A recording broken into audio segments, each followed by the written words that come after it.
It's nefarious, man. Like, the brain works in fucked up ways. The mind is one of the most deceiving, manipulative pieces of equipment, flesh, human bodies on earth. I never have trusted my brain. All of that weight lives in your head, and you are the decision maker. Psychology of entrepreneurship. Hi, it's Ronsley. If this is your first volume, welcome. This is a weekly series where I go inside the mind of an entrepreneur, artist, athlete, academic to decipher what is the psychology of our decisions.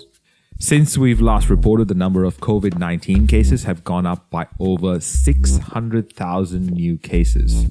That's 600,000 new cases in about a week.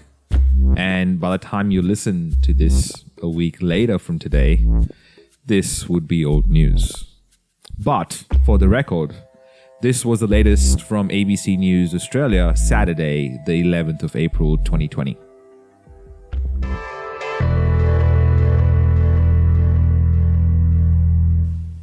Hello, I'm Jeremy Fernandez. The coronavirus pandemic continues to change the very fabric of modern life. But for the first time this week, Australian authorities have been able to point to encouraging figures that show severe restrictions are starting to have an effect. The number of daily new cases across the country has fallen below 100 for several consecutive days. A large part of that is down to fewer overseas travellers who had previously made up a large proportion of those numbers. Now that there are fewer people coming in from overseas, we're getting a figure that reflects proportionally more community transmissions of coronavirus among local carriers. The Health Minister, Greg Hunt, says although the signs are good, strict measures will continue for some time. The virus does not take a holiday. Therefore, none of us can relax in what we do. This, in many ways, is the most important weekend we may face in the whole course of the virus. If we can lock in the gains that we've made as a nation through the courage and sacrifice of those on the health and medical and policing front lines, but also through the immense goodwill and discipline of Australians, then we can help really protect Australian lives going forward and give ourselves the pathway through. This was the last in-person interview I did before COVID-19 changed circumstances very quickly. This interview was done on the 12th of March when everything was normal and everything started to change quickly as the day progressed with COVID-19 and the spread in New York. So I was in New York, and to begin my day, my morning started when I took an Uber from Manhattan to Brooklyn to be welcomed into her home and home office. So I'm Emily Fletcher. I'm the founder of Ziva Meditation. I'm a relatively new mom. I'm a new author. I have a book called Stress Less, Accomplish More. I used to be on Broadway. I was on Broadway for 10 years. Loved it. It's what I wanted to do since I was a little girl. But stress led me to having anxiety, insomnia, going gray, getting sick, getting injured. Today we go inside the mind of a performer. I suppose context is important because Emily Fletcher was performing at the most prestigious of stages on Broadway. I wonder if she knows Mark Fisher from Volume 19, who was discussing with us about making resolutions and the psychology around that, as well as the third piece I'm sort of playing with that framework is memento mori. It's like, know you're going to die. And I think that why that matters is because I think right now, and again, real-time framework, I'm thinking the first piece, of course, is to know who you are, right? Know what you want to do, know what principles of life matter to you, what's important to you. I always find food and people to be the best binder for good conversation. So the question I've asked the most in my last 1,000 or so interviews is, if you could have dinner with anyone in the world, who would it be and where would you have it? Okay, so Bora Bora. This is the most beautiful place I've ever been.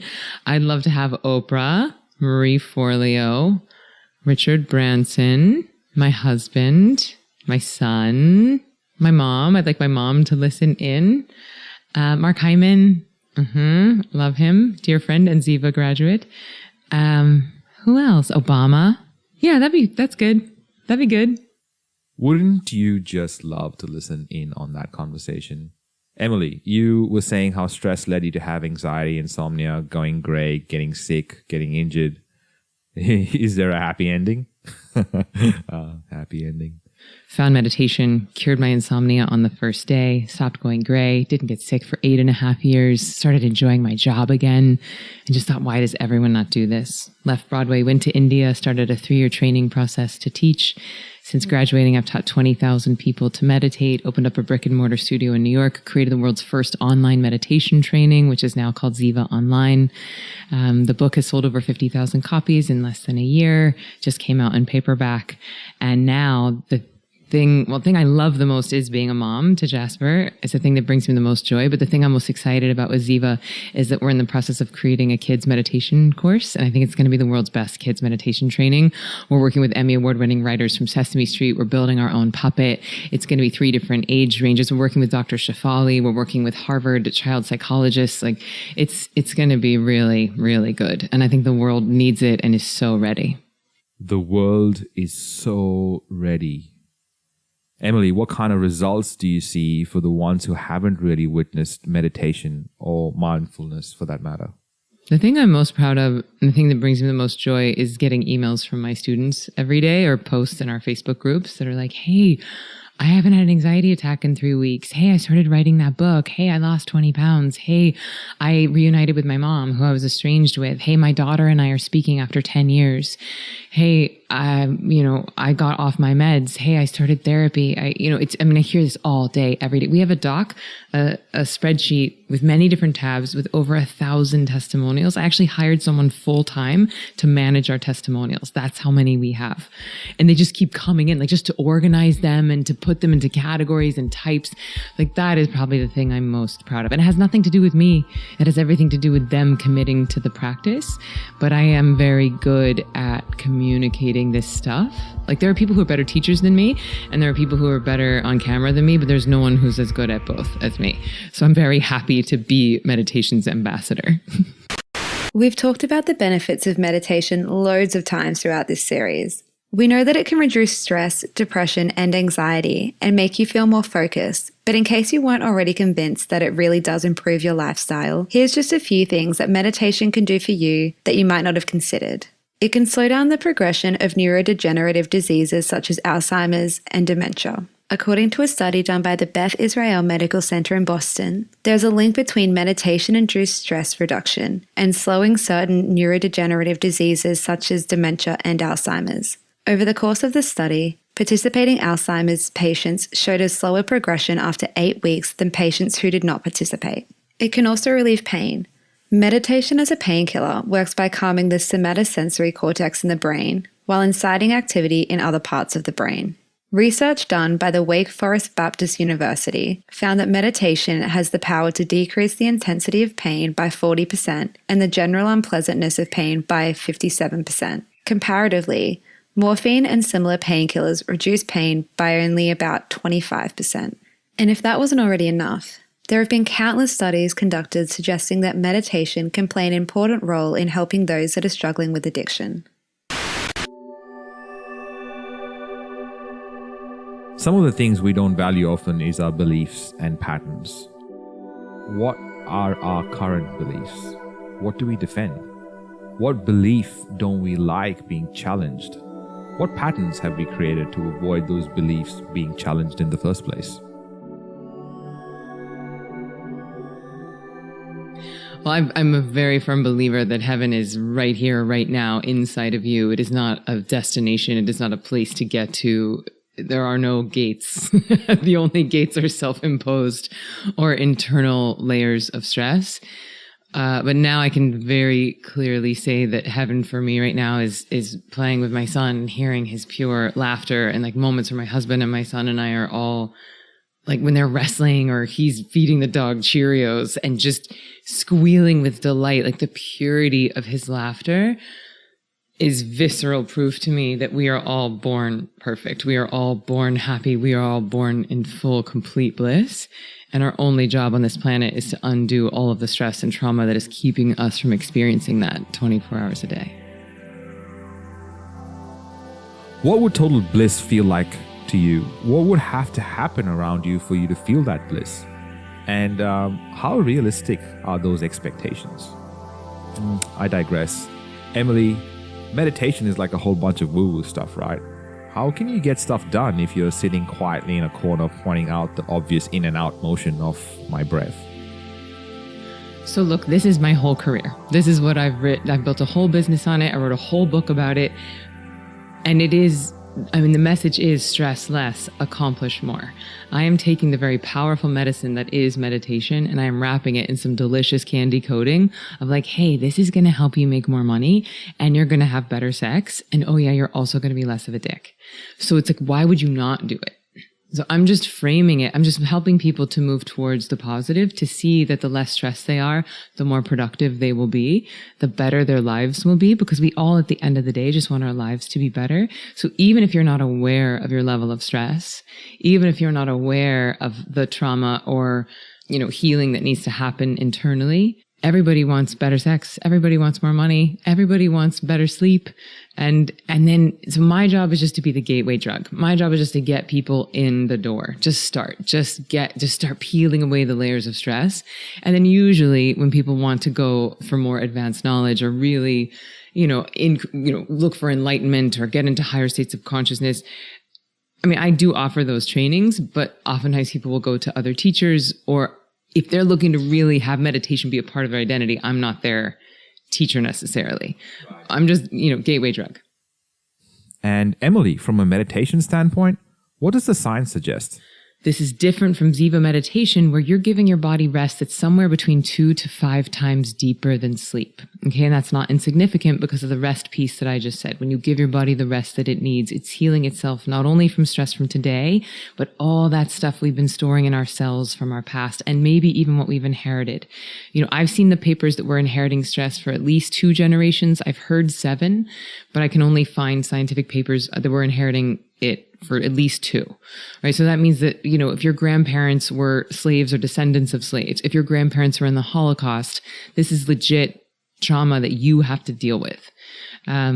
You've inherited the blueprint for your health, but you are the architect, right? So we gotta take that seriously. All these outcomes sound amazing, but I suppose just like the alcoholics who know they need to stop drinking, to the overeaters who know they need to stop eating, we always have the steps, but something stops us. Well, we do have to find a teacher that resonates with us, or a message that resonates with us. Otherwise, it falls on deaf ears. And yes, we have to be ready. The old adage of when the student is ready, the teacher will appear, whatever that teacher is. But I would say a huge amount of people staying and suffering is the fear of the pain of healing. Nobody wants to feel their feelings. We've been trained since infancy. Shh, don't cry, have a bottle. Shh, don't cry, have a snack. Shh, don't cry, have a toy. Don't cry, don't cry. You're fine. You're fine. You're okay. You're okay. You're safe. You're fine. You're okay. And so we've been literally trained since infancy not to feel our feelings. Don't feel fat, have some Spanx. Don't feel lonely, have some Facebook. Don't feel sad, have some Zoloft. Don't feel angry, have some Xanax. Like, don't feel. There's billions of dollars of industry built on top of ensuring it. And what I teach makes the feeling non-negotiable. It's going to wring you out. So all the stress, all the trauma, all of the stuff that's in there will come up and out. And I would say 99% of people's real resistance to meditation is that. It's the fear of the healing. It's the fear of feeling those feelings. It is not that they don't have time. It is not that they are too busy. It is not that they can't sit still. None of that. Those are all BS excuses. No one can sit still until you actually learn how to meditate. I'm a meditation teacher. Before I had this practice, I could tell you the most amount of time I ever sat still, 45 seconds, maybe 3 minutes, where I wasn't reading, writing, planning, exercising, watching TV, listening to music, but just being. I'm going to give most people 3 minutes max. So people are like, oh, meditation's not for me. I just can't sit still. BS. You don't want to feel your feelings. You're terrified of what your mind is actually saying. You're terrified of, for most of us, the volcano that is just waiting for a moment to erupt. And that's why a lot of people are so scared, because if they even dip their toe into the emotions, they know it's going to be a volcano. And so what the meditation does is that it just slowly, It sloughs off the old dead skin. It's like it's exfoliating the callus. And people are scared of that as well. They want those calluses. They're like, I need that armor. I need that protection around my heart. If it softens, I'm going to feel too much. To which I say, you're feeling anyway. That pain is there anyway. And my sweet boyfriend in high school, he wrote me a song and it said, there's more room on the outside. It's like, what are we doing holding it all inside? It's making us sick. It's making us stupid. It's making us slow. It's wasting our mental and physical cycles. And if we let that stuff up and out through meditation or therapy or ayahuasca or exercise or whatever your path to healing is, it doesn't have to be meditation. For most people, meditation is a foundational component of their healing process and usually makes all those other modalities more effective. But if we use these tools to get the stuff up and out, there really is more room on the outside. And then your body doesn't have to hold on to it via extra weight or sleep issues or chronic disease or pain or however it ends up manifesting on the physical plane. Meditation in different forms have been amazing for me. Recently, maybe 3 weeks before the coronavirus went mental across the globe, I reconnected with my mum after 3 years. And the point of change was definitely in between the meditation, because I remember stopping and sending my mom a message. First of all, I'm so happy that happened. I'm so happy you reconnected with your mom. I can only imagine the ripple effect of healing for both of you that will happen from that reunion. So bravo. Thank you for doing that healing. Right? Like you're even seeing now, you heal yourself. This is going to help heal your mom. This is probably going to help heal your whole family dynamic. It will heal generations to come. So when people are like, oh, I don't have time to meditate. It's like, what the fuck else are you doing, first of all? This is your brain we're talking about. And also, this is the least selfish thing you could be doing, because if you don't handle this, you're going to pass it down to your kids. They're going to pass it down to theirs. Like, we have to stop the lineage of trauma at some point. And so, thank you. So we've talked about mindfulness a decent amount, state change, and technique-wise, this is where we're directing our focus. So any guided visualization, most of the apps out there where someone's talking you through, where you're directing your imagination to your chakras or a waterfall or whatever, it's all fine, but it's keeping you in your left brain realm of thinking, and you're directing your focus, and it's really only dealing with your stress in the now. My boss yelled at me. I feel stressed. Let me do 10 minutes of my app. I feel better in the now. When we come back, why mindfulness is very different to meditation, and we go deeper into the world of mystical science.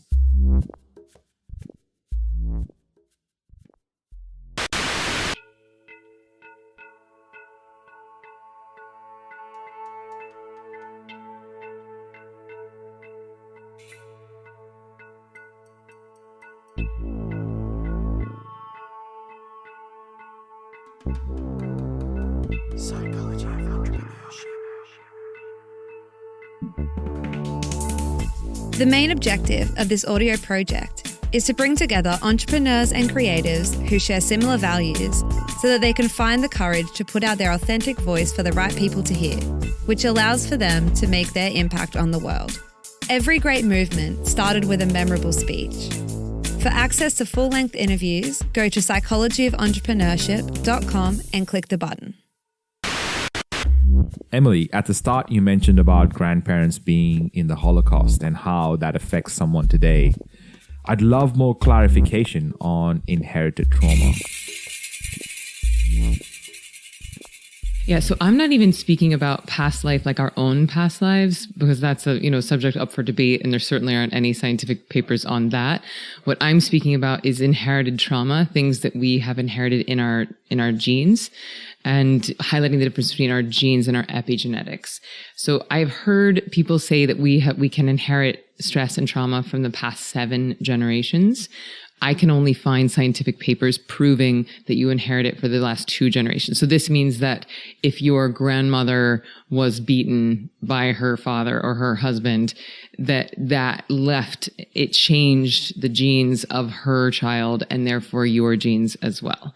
So that, and I do think we are now able to scientifically prove that. And we've tested it on rats. We're starting to look at it in, there was a big famine in Denmark. And then also they studied women who were pregnant during 9/11. So this is like the 2 times in modern history where we've had thousands of women pregnant during a sort of traumatic time, and then looked at the impact of that. And obviously we know that stress is not good for, pregnancy, which is why I'm such a big fan of teaching pregnant women to meditate, because just like the baby can absorb the stress chemistry, it can also absorb the bliss chemistry. So, every time you're meditating, you're producing dopamine and serotonin, which are bliss chemicals, and that's sending a postcard to the baby in utero. It's basically everything you do, every meal you eat, every time you meditate, that is all sending postcards to the fetus. It's educating it on what type of world it's going to be born into. And so if there's a famine going on, then you're training the fetus to see, well, it's a world of scarcity. You have to really store up your fat. You have to prepare for an intense world. And a lot of the kids who were born to those women who were pregnant during the famine, they are now suffering from obesity. But that makes more sense. Like we sort of get like, oh, of course, whatever happens while you're pregnant. But now we're actually we're able to prove even beyond that we're inheriting things. Now, the good news here is that this is not fatalistic. Like I said, you are inheriting a blueprint, but you're the architect. The good news is that our genetic code is not fixed. It's somewhere.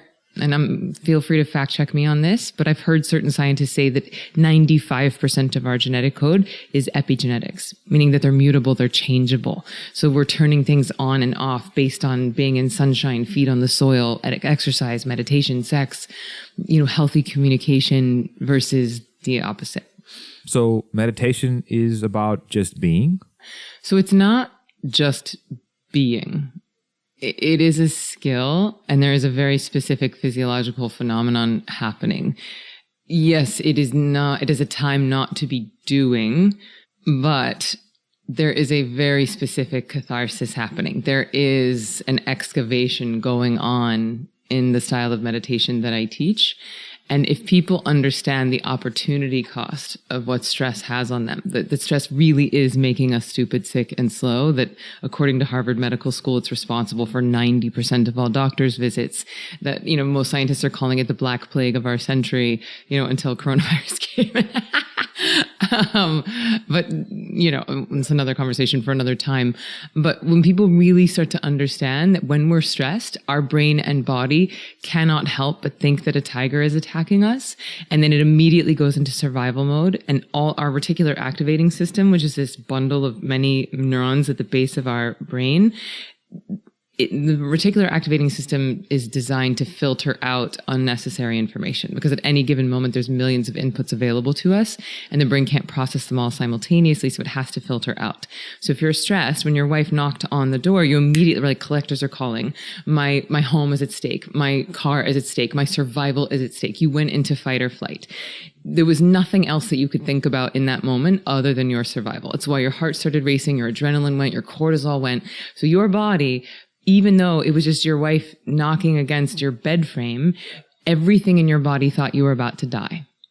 So if you think that you're going to make really good decisions in that moment, if you think you're going to come up with your most creative ideas, if you think you're going to have productive, healing conversations with your partner in that state of consciousness, you are mistaken. And yet that is what most people are living their whole lives in. We are chronically stressed. And forget about that moment of acute when you were even aware of it. A lot of us don't even know that we're aware of it. A lot of us aren't aware of the level of stress that we're in all the time, like what our baseline has become. And if you are living your life in that, you're not making good decisions, you're not creative, your sleep is likely not productive, your immune system is not functioning as it was designed, your cellular regeneration is not happening as it could, your neurogenesis is not happening as it could. So it really is costing us a lot. And I think when people understand that, then they see that, me taking 15 minutes to make all of those systems function optimally is not wasting time. It is not just being, it is healing in a very specific way so that I can be smarter, so that I can be faster, so that my sleep can be more efficient, so I can be more intuitive, so I can actually hear how nature is trying to use me, what ideas are trying to be birthed through me. Because that's what our ideas are. They're not ours. They're not our own. Through this whole interview, I was saying to Emily how in August I got introduced to yin yoga for the first time. And there are very few days now when I don't get at least a 25 to 45 minute yin yoga session with instructions from my iPad. So a couple of things here. One, yin yoga, I think, is really healing, really restorative, and it's quite similar to what I teach. So just so people understand the difference, you've probably seen like the yin and yang sign, the white and the black. And so you notice it's one part of the circle is going down, the other part of the circle is going up, and they are balancing each other. So yang is what most people think of when they think of yoga, or they're like, I'm using my muscles, I'm creating heat in the body, I'm strengthening. You know, you're sweating probably in a quote unquote regular yoga class, but that's all upward energy, yang energy. Whereas yin energy is the downward. And so in yin, you're not using your muscles, you're just letting gravity do the work for you, you're opening up your spine. It's very restorative. It's cooling, it's de-exciting. And the type of meditation that I teach is very similar. It's on that yin side of the trajectory. It is de-exciting. You are using other tools, not yoga postures, not asanas, but you're using other tools to de-excite the nervous system. And the magic happens in the de-excitation. When you de-excite something, you create order. When you create order in your body, the lifetime of stress can come up and out. If we're running around in that yang energy, that excited stress state, everything is moving so quickly, the stress is trying to leave, but it can't find the exit. And so that's what we do when we practice meditation, when we practice things like yin yoga, when you do things like yoga nidra, any sort of cooling, de-exciting practice is inducing rest. Rest is healing for the body. If you get sick, what is your doctor going to tell you to do? Rest. Right? It's not going to tell you to run a marathon, swim 6 miles, and then come back here. No, rest, rest, rest. When you give your body the rest that it needs, it knows how to heal itself. And one of the things it heals itself from is stress, not only from today, but if you're doing the right type of restful practices, you can also heal stress from the past. Stress affects us all in one way or another. Although it's not the most pleasant feeling, it can be used to our advantage. In fact, that's why it's there. Just maybe not for the same situations that we find ourselves in today. Neuropsychologist and author Rick Hanson states that the stress response is a normal adaptive coping response that evolved over hundreds of millions of years to help our ancestors avoid sticks and get carrots. It's natural. What's also natural though, and you see it in the wild, is that most stressful situations are resolved quickly, one way or another. The natural biological evolutionary blueprint is to have long periods of mellow recovery after bursts of stress. Modern life exposes us to mild to moderate but chronic stress constantly. Multitasking, juggling too many things, moving too quickly, being bombarded with stimulation. But how is all that different from like me using meditation apps? But before that, here is a 6th of April report from Good Morning America. We've got a little Monday motivation to help reboot your system, ease anxiety brought on by the coronavirus. Mental health hotlines reported 8 times a normal call volume last month. And today, New York Governor Cuomo is set to announce the New York State of Mind. It's a partnership with Headspace meditation app to provide free services for people in the epicenter of the crisis. I know firsthand, George does too, the benefits of meditation. My meditation mentor, Bob Roth, explains why it's a valuable tool to have in your survival kit. All right, so everybody, let's just sit back comfortably and easily. And first, let's close our eyes. Breathe in, breathe out. For many Americans, a meditation practice is helping ease anxiety during this time of uncertainty. And it's no surprise meditation apps like Calm and Headspace are seeing a spike in usage. The mind settles down and the brain wakes up. Your body gains a state of rest deeper than sleep. It improves serotonin, which is a neurotransmitter for happiness. So it really reboots the system. And this leads me to the second part of your question, because you said people a lot of times are doing 10, 15-minute meditations, they're doing guided stuff on their apps and they forget about it. It doesn't change their life. They're like, yeah, it was cute. It was fine. It's like a pedicure. I'll get around to it when I have a little extra time. And that unfortunately is what most people are thinking of meditation right now. Oh, that's a free app on my phone that I'll do if I'm waiting in a doctor's office for 10 minutes. And this is why I'm really educating people on the difference between mindfulness and meditation, so that we see that they are different tools that affect the brain in different ways. So mindfulness is the art of bringing your awareness into the present moment. And right now we could take 3 mindful breaths. I could walk you through a mindfulness exercise right now. It will be fine. You might feel nice at the end of it. It's likely not going to change your life. It is a state change. For you listening, every time you learn a tactic that creates a state change in you, it is super important to pay attention to why it is being caused. And how can you change your state by practicing these methods? Walking in the woods, washing dishes, exercising. And that's why people say exercise is my meditation. Biking in the woods is my meditation. I'm like, what you're saying is you feel conscious, you feel present, you feel aware in those moments, which is beautiful and necessary and powerful, especially in this day and age when we've all become bulimic of the brain. Mindfulness is a very powerful tool. It is the art of bringing your awareness into the present moment. But the main distinction that I want to make here is that mindfulness is very good at dealing with your stress in the now, state change. This is very different from the type of meditation that I teach, which is creating a trait change. It is getting rid of your stress from the past. It is healing you on a cellular level. It is healing you on even a pre-verbal level. And that is why I say that it creates this catharsis, that it is healing this stuff that we've been storing in our bodies. But this is where the magic happens. When you get rid of that stress from your past, this is what ushers us into higher states of cognitive performance. This is what allows us to accomplish our to-do list in 3 hours instead of 5. This is what decreases our sleep latency, which means we can fall asleep faster because your brain isn't spinning its wheels from the day. You've handled that while you meditated, so you just fall into sleep. So your sleep becomes much more efficient and then over time more rejuvenating. So the ripple effect of that can be quite profound. And really, I would say any practice, yin yoga, yoga nidra, meditation, diets, all of it, EMDR, therapy, really what we're up to is purifying the physiology. And this leads me back to the very original part of the conversation of what is heaven. It's right here, right now. It's available to you in this moment. But most of us are having a hard time accessing it because either we have some purification that needs to happen physically or emotionally. And this is why you're saying, well, when I was changing my diet, I was changing my exercise and nothing was healing. It's because likely there was a bit of emotional trauma that your brain was programmed in a certain way, and your brain is responsible for printing every single cell in your body. So if you don't change that script, if you don't change that piece of code, it's going to keep printing the same cells.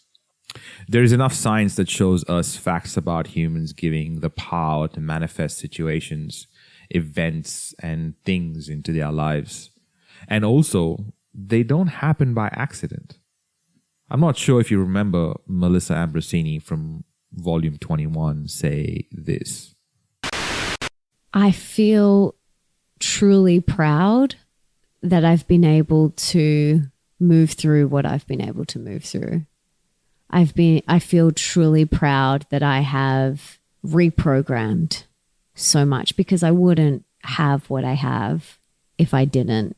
And so I feel proud of myself for continuously doing the work and showing up to my meditation twice a day, every day, getting support from counselors, coaches, therapists, psychotherapists, all the people that have supported me over the past 10 years. I'm so grateful for them.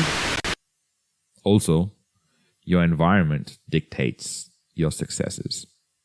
We've seen it happen. You have twins, identical genetic twins, put one in a concentration camp, put the other one in a yoga studio in Hawaii. They are not going to look, feel, act, or reproduce the same at the end of 40 years. So we get it, but we're still, but that Taco Bell didn't influence me. That Jack Daniels didn't bother me. Me not exercising for 10 years, that didn't affect me. My chronic stress and watching the news 24 hours a day, that's not going to affect me. But it does. So the meditation piece, really good at creating a trait change, getting rid of your stress from the past, which is what I've seen where the magic happens, where you really start to have these leaps in cognitive performance and actually these leaps in consciousness. It's when the magic, where you start to feel like, oh, you're just in the right place at the right time. You think about your mom and call her, and then she's like, I was just thinking about you. Which leads me to the third M, which is probably the most woo-woo of the M's, which is manifesting. And I get a lot of eye rolls when I say I teach manifesting, and people are like, oh God, Emily, you want me to secret my dreams? Like, I have a job to do. I'm $500,000 in debt. I don't have time to manifest. I have to work for a living. And yes, that's all true. Here is Oprah and Wayne Dyer talking about manifestation.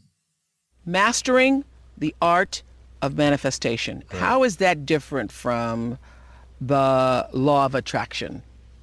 It's very, very different. Tell me. Yeah. The law of attraction, and I'm not here to put down the law of attraction. I think the law of attraction and The Secret opened people up to a new way of thinking. Absolutely. It had its flaws because it allowed some people to think that all you had to do was think about a bicycle and there it would show up. Yeah. And the key word that you use in here over and over and over again in every chapter is that in order to attract or manifest anything, you have to be in alignment with your source. With God. You have to be. It's about you have to stay connected to the ocean. That's right. Because you can't just sit around and wishing for stuff. So the basic thing that Neville taught me, and a lot of this is from the teachings of Neville, Neville Goddard, who died in the 1970s. He basically said that all of us have within us this amazing capacity to manifest and attract anything that we want into our life. So how we call it, what words that we use, we have to be able to say, in The Secret they say you get what you want, and what is missing. And what Neville said and what has come to me and what I got from the I Am discourses and what I get from the New Testament, which I read before I did this, is that you say, I will attract into my life what I am, not what I want. Manifesting does not mean you don't work. Manifesting does not take you off the hook. Manifesting, to me, means consciously designing a life you love. It's you getting intentional about what you want your life to look like. How much money do I want to make this year? How much sex would I like to have in a month? What does my dream friend group look like? Where's my dream vacation? What do I want my legacy to be? Asking questions like that, which sounds simple, but most people are not asking those questions. We're asking questions like, what should I do? What's going to make me the most money? What's going to make my dad proud? What's going to justify the $100,000 I just spent on that degree? What's going to look good on Instagram? Like, those are the questions we're asking. Should, can't, should, need. And instead, the manifesting, we're just asking one question. What would I love right now? What would I love right now? It is the simplest. You say, what would I love? That puts you into spirit. That puts you into possibility. That puts you into enthusiasm. What would I love now? Puts you into present moment awareness. Not what did I want when I was in high school? Not what is going to be good for me 20 years from now when I retire. What would I love right now? And the magic happens when you start manifesting after the meditation. You de-excite the nervous system. The right and left hemispheres of the brain start functioning in unison. You start reminding yourself that you're actually God pretending to be human. You're actually the ocean pretending to be a wave. You manifest from that place. You start to ask these powerful questions from that place. Two things happen. One, you're able to hear your own intuition, which I would argue is nature communicating to you. And two, you're able to more effectively communicate your desires to nature. And I believe it is a two-way conversation. If you look at a human brain, it splits right down the middle, 50-50. 50% left brain, 50% right brain. And the way I interpret that is that it's 50% individuality and 50% totality. It is not either or. We are not fatalists, nor are we totally, in control of or responsible for everything that's happening. If that was true, it'd be like, all right, well, I'm going to make $1 million at 4:47 next Tuesday. Like, no, you're not. So it's like, it's 50-50. And I think embracing that balance, the mastery comes in knowing how to dance the dance between individuality and totality. Knowing what's your job, which is to place the order with the cosmic waitress at the cosmic restaurant, and then allowing her to do her job, which is to deliver the order which she's happy to do.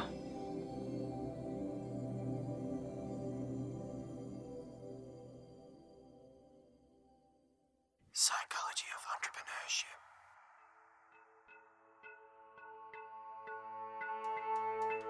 Coming up on the Psychology of Entrepreneurship.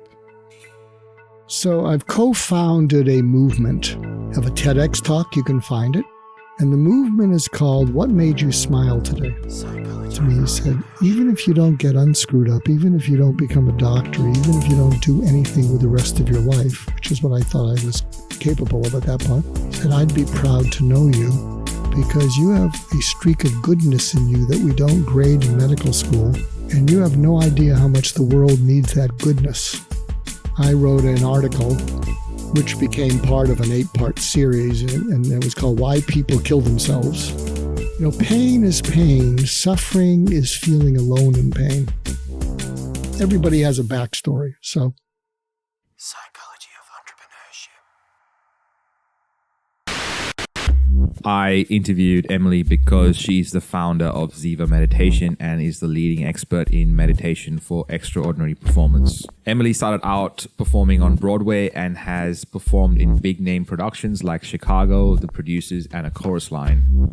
She is the author of Stress Less, Accomplish More, which debuted at number 7 on Amazon.